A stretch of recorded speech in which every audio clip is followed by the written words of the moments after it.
What's up everyone? So we're going to be replacing Casey's transmission on his 99 Honda Civic with a D16Z6. It is an engine swapped engine. It has a longer gear ratio transmission in it currently, so we are going to be replacing that with a short gear ratio transmission. This will be a very detailed video, so I hope you enjoy it. Alright, so the list of tools you're going to need is the 3/8 ratchet, the 1/4 inch ratchet with some extensions. That's not necessary, but you know, good to have them.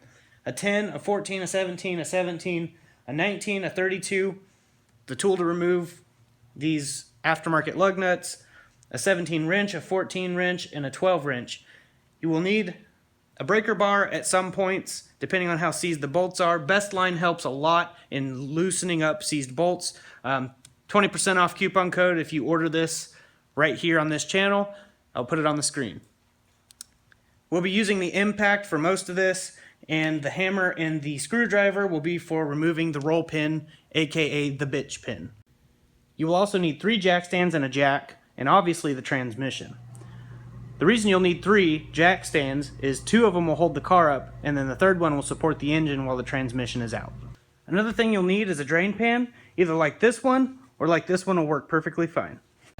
One of the first steps is to jack the car up.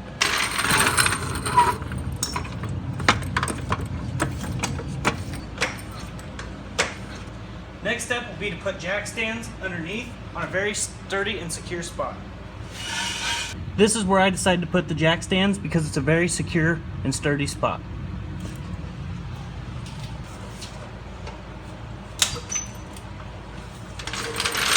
Now you'll support the bottom of the oil pan with a piece of 2x4 and a jack stand.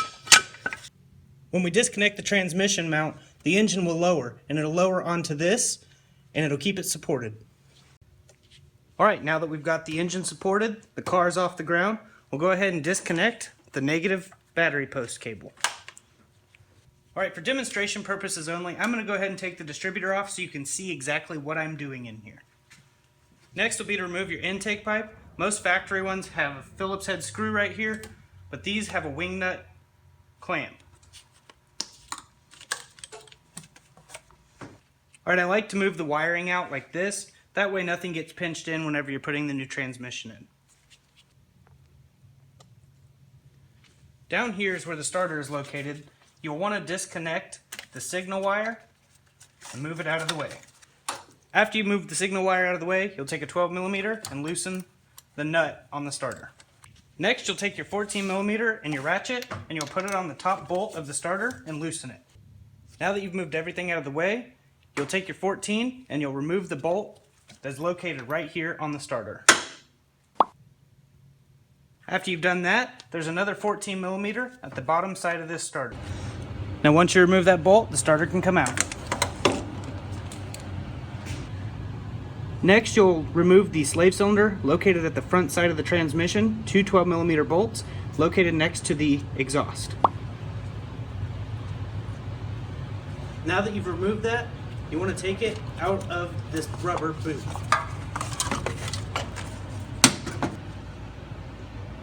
Alright, now that you've removed the slave cylinder, the starter will get underneath the car. Alright, where the linkages are right here, there's a pin in here called a roll pin. You'll remove this little clip that holds it on, and then you'll take a screwdriver that's about the same diameter as the roll pin and you'll tap it out. Next, you'll take a 12mm wrench, stick it on, and remove this bolt. And now you've got the shift linkages removed. Next, you'll want to remove all the lug nuts. Next, you'll want to remove the drain plug on the bottom side of the transmission. It just takes a normal 3/8 ratchet and fits right in there. Now once it's dripping like this, you can plug it back up. Alright, we're going to take the CV shaft out. The nut is a 32mm. If you don't have an impact, a normal breaker bar will work fine. You'll just have to wedge the brake like this, and you'll see that it doesn't go any farther. Sometimes you won't be able to push these with your thumb, so just take a Phillips head screwdriver and a hammer and tap them through. Next, you're going to want to take the strut out, and to do that, there's a 17mm nut here, and on the other side there's a 17mm. You can use both, looks like this. Now that we got it out, we'll take off the bracket with 10 millimeters that hold it on. All right, now we'll focus on the upper control arm. All right, for this step, we'll have to remove the battery. All right, there's a 14 millimeter here and a 14 millimeter on the other side. Remove both of those bolts. Now once you've got those bolts out, you'll remove these 14 millimeters up top. Now come back to the wheel area. You will pull it out and remove the strut by pushing down.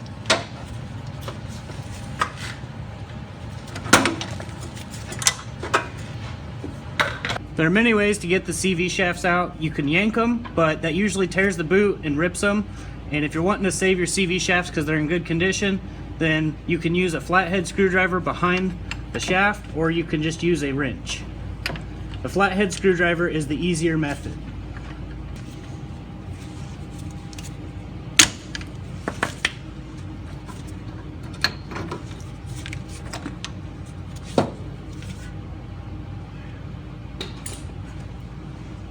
Now repeat the same process to the other side. Now that you got it done on the driver's side, we'll go ahead and we'll move on to getting the transmission out. All right, you'll want to remove this 10 millimeter that holds on this ground wire. Now move the ground wire out of the way. Don't forget to disconnect the speed sensor. Next, you'll want to remove all three of these 17 millimeters right here. Now there will be two 14 millimeters, one here and one here. Remove those and this will come off. All right, next to the starter, where the starter goes, there's a 19 millimeter. Remove that.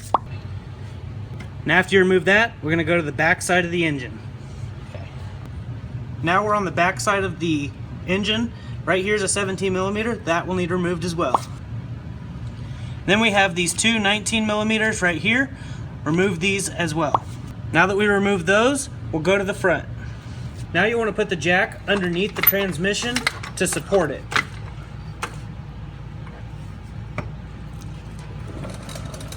While we're down here, the transmission has some tension on it from the jack. We'll go ahead and remove this 17 here. Next one will be this bolt here, which is right above the one we just removed.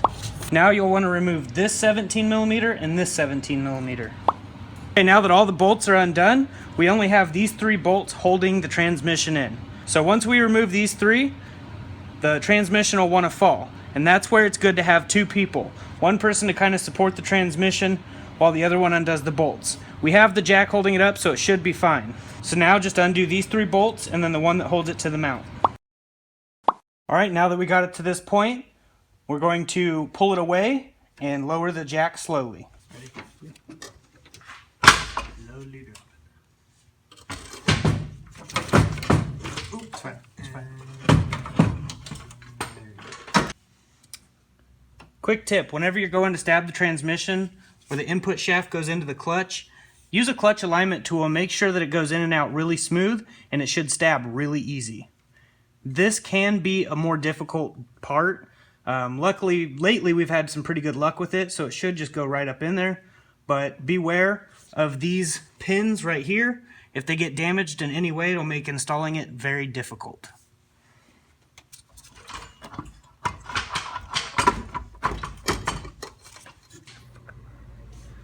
Alright, it stabbed really easily.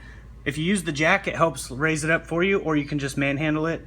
But this definitely stabbed really easy. Now we're going to reinstall the 17 millimeter bolts to hold it all in place.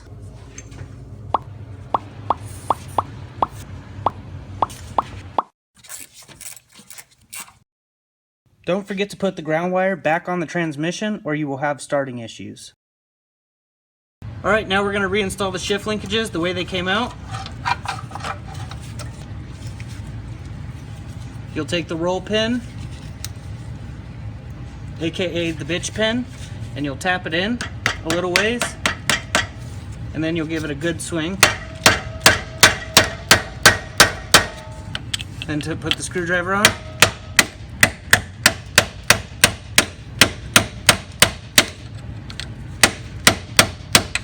Now you'll reinstall this little clip that goes around it.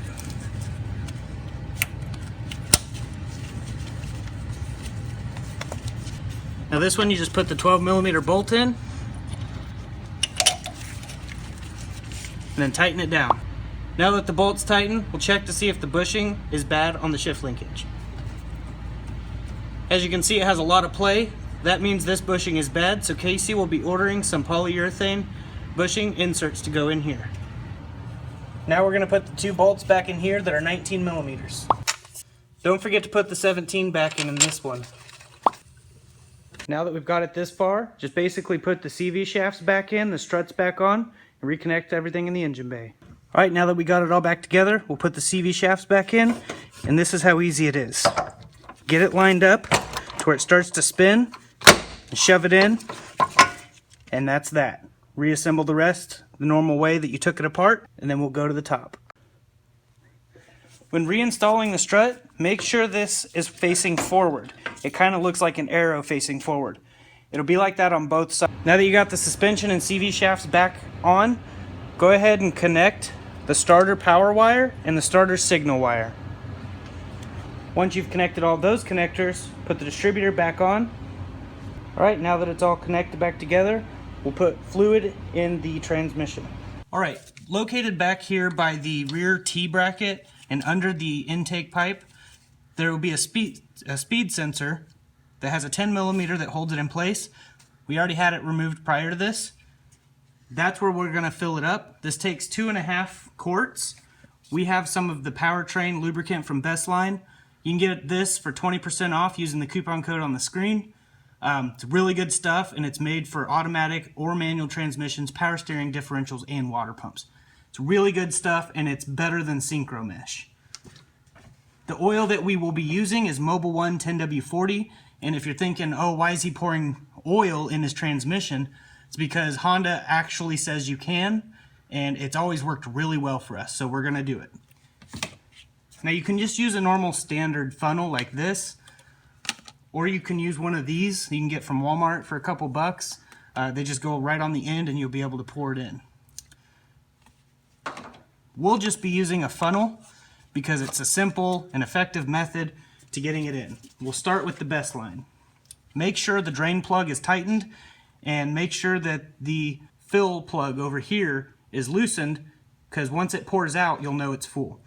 Luckily this is a bone dry empty transmission, so we know exactly how much it takes.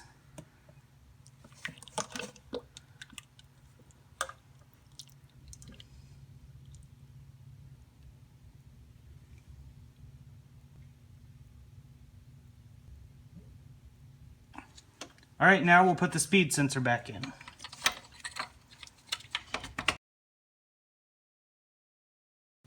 Don't forget to reconnect the speed sensor or you won't have a speedometer. Alright, got it lowered back down, intake put back on, distributor back on, everything's ready, checked all over everything. Now we're going to reconnect the battery and see if it moves.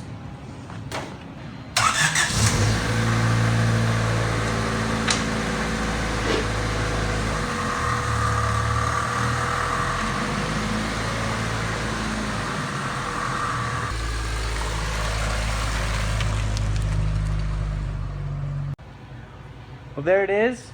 It runs, it drives, and it's doing really good.